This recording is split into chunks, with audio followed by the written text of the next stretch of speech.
Good morning student. आज हम आपको अपूर्व अनुभव पाठ समझाना चाहेंगे। इस पाठ में आप देखेंगे कि किस तरह से हमें एक विकलांग या असहाय या दिव्यांग बच्चों की सहायता करने में कितना अच्छा लगता है। यह कहानी जापानी भाषा में लिखी गई पुस्तक से ली गई है। जापान में एक लड़का था यासुकी चान और एक लड़की रहती थी तोतो चान। दोनों एक ही स्कूल में पढ़ते थे और जब इंटरवल होता था इसके बाद वो बाहर निकलते थे तो कैंपस में ही छोटे छोटे पेड़ खड़े हुए थे। बच्चे उन पर चढ़ते थे और चढ़ करके उन्हीं के ऊपर बैठ करके खाना खाया। सभी चढ़ जाते थे,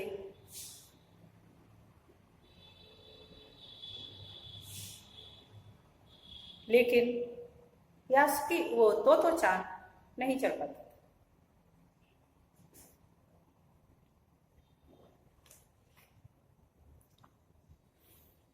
इसको आप ध्यानपूर्वक सुने।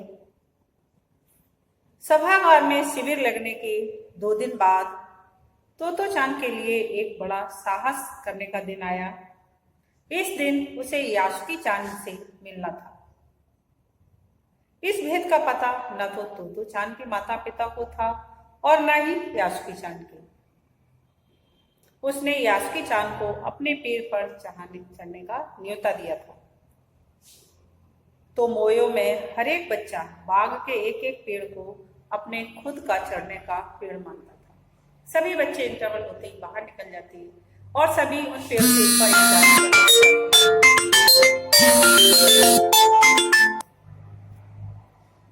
डाली पर बैठ जाते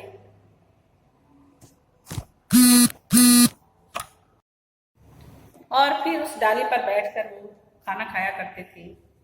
खाना भी खाते और जैसे ही उस पेड़ पर बैठने का पास में रोड गया हुआ था उस पर बैठकर आती जाती गाड़ियों को भी देखती रहती। जाने वाली सड़क के पास था बड़ा सा पेड़ था। उसका चढ़ने जाओ तो पैर फिसल फिसल जाते, पर ठीक से चढ़ने पर जमीन से कोई 6 फुट की ऊंचाई पर एक दुई शाखा मतलब 2 डालियां इधर उधर गई हुई थी पहुंचा जा सकता है। बिल्कुल किसी झूले सी आरामदेह जगह थी। तोतो चान अक्सर छुट्टी के समय या स्कूल के बाद ऊपर चढ़ी मिलती। तोतो चान ऊपर चढ़ जाती और उसे वहां पर बैठ के खाना खाना और उसके साथ साथ सड़क की ओर देखना अच्छा लगता था। वहां से वह सामने दूर तक ऊपर आकाश को व नीचे सड़क पर चलते लोगों को देखा करती थी। बच्चे अपने अपने पेड़ को निजी संपत्ति मानते। किसी दूसरे के पेड़ पर चढ़ना तो उससे पहले वह शिष्टता से माफ कीजिए, क्या मैं अंदर आ जाऊं, पूछना पड़ता था। सबके अपने अपने पेड़ फिक्स हो गए थे।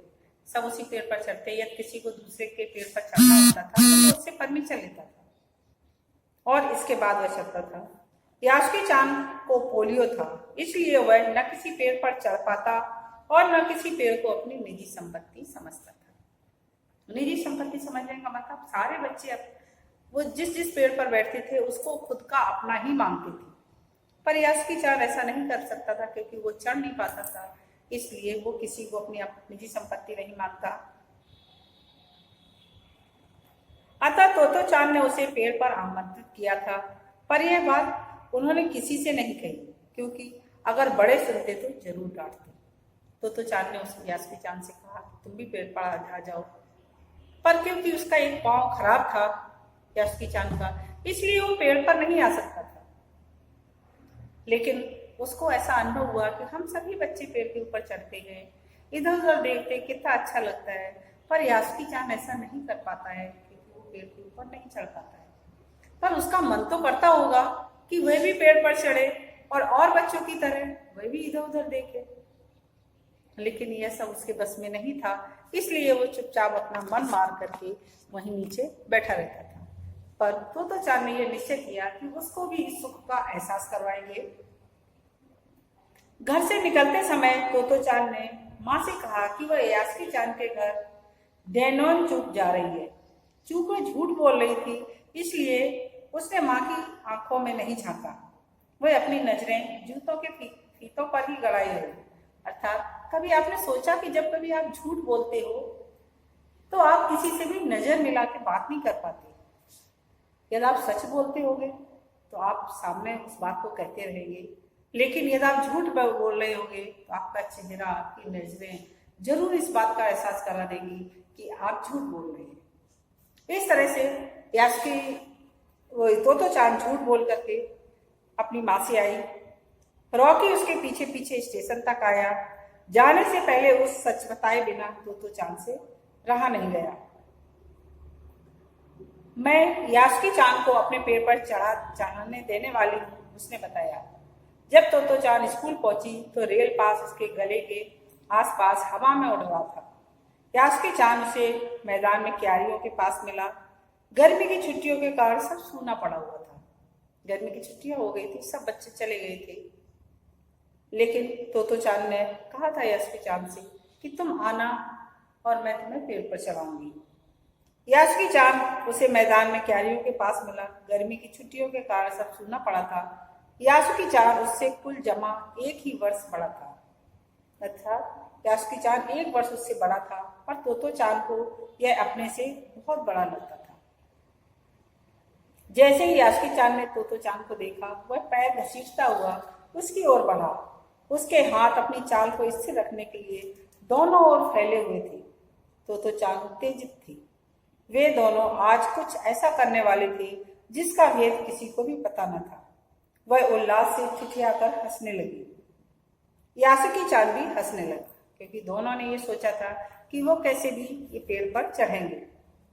यह बात उसने किसी को भी नहीं बताई थी, क्योंकि यदि किसी को बता देती तो उसकी डांट पड़ती है और फिर उसे वहां न जाने की हिदायत दी जाती। इसलिए तो चांद ने ये बात किसी को भी नहीं बताई। तो चांद यास्की चांद को अपने पेड़ की ओर ले गई। उसके बाद वह तुरंत चौकीदार के छप्पर की ओर भागी। पहले वो पेड़ की ओर लेके गई और ले जाकर के उसने पेड़ के पास खड़ा किया, लेकिन उसे लगा कि जिस तरह से हम पेड़ पर चढ़ जाते हैं यास्की चांद नहीं चढ़ पाएगा। इसलिए चौकीदार जहाँ पर इस कमरे में रहता था वहां पर सीढ़ी रखी हुई थी, तो वो वहां पर सीढ़ी उठाने के लिए गई। जैसा उसने रात में सोच लिया था, तय कर लिया था, वहां से वह एक सीढ़ी घसीटती हुई लाई। उसे तने के सहारे ऐसे लगाया जिससे वह दूसरी शाखा पर पहुंच जाए।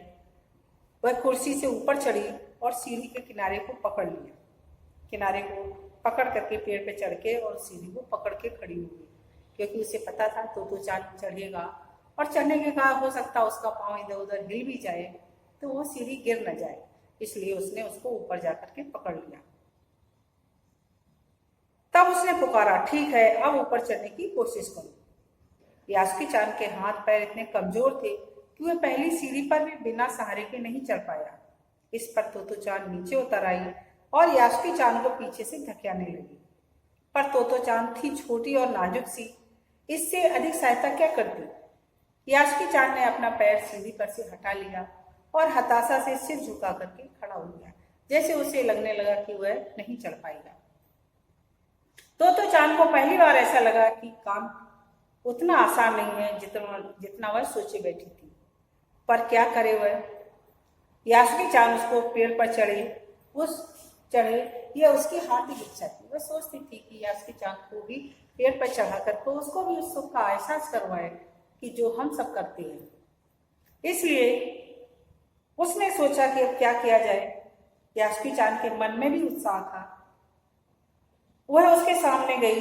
उसका लटका चेहरा इतना उदास था कि तो चांद को उसे हंसाने के लिए गाल फुलाकर तरह तरह के चेहरे बनाने पड़े। ठहरो, एक बात सोची। तो चांद कहने लगी, चलो ठीक है, मुझे कुछ समझ में आ रहा है। फिर उसे चौकीदार के छप्पर की ओर दौड़ी और हर एक चीज उलट पुलट कर उसने देखी। आखिर उसे एक तिपाई सीढ़ी मिली, जिसे थामे रहना भी जरूरी नहीं था।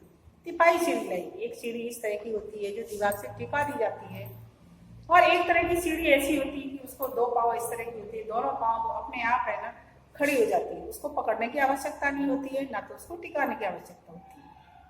लेकिन वो छोटी होती है, और दीवार पे टिकाने वाली चिड़िया बड़ी होती है। क्योंकि वो चढ़ नहीं पा रहा था, इसलिए वो उस वाली चिड़ी को भी उठा। डियर स्टूडेंट, इससे आगे का भाग हम कल समझेंगे। धन्यवाद।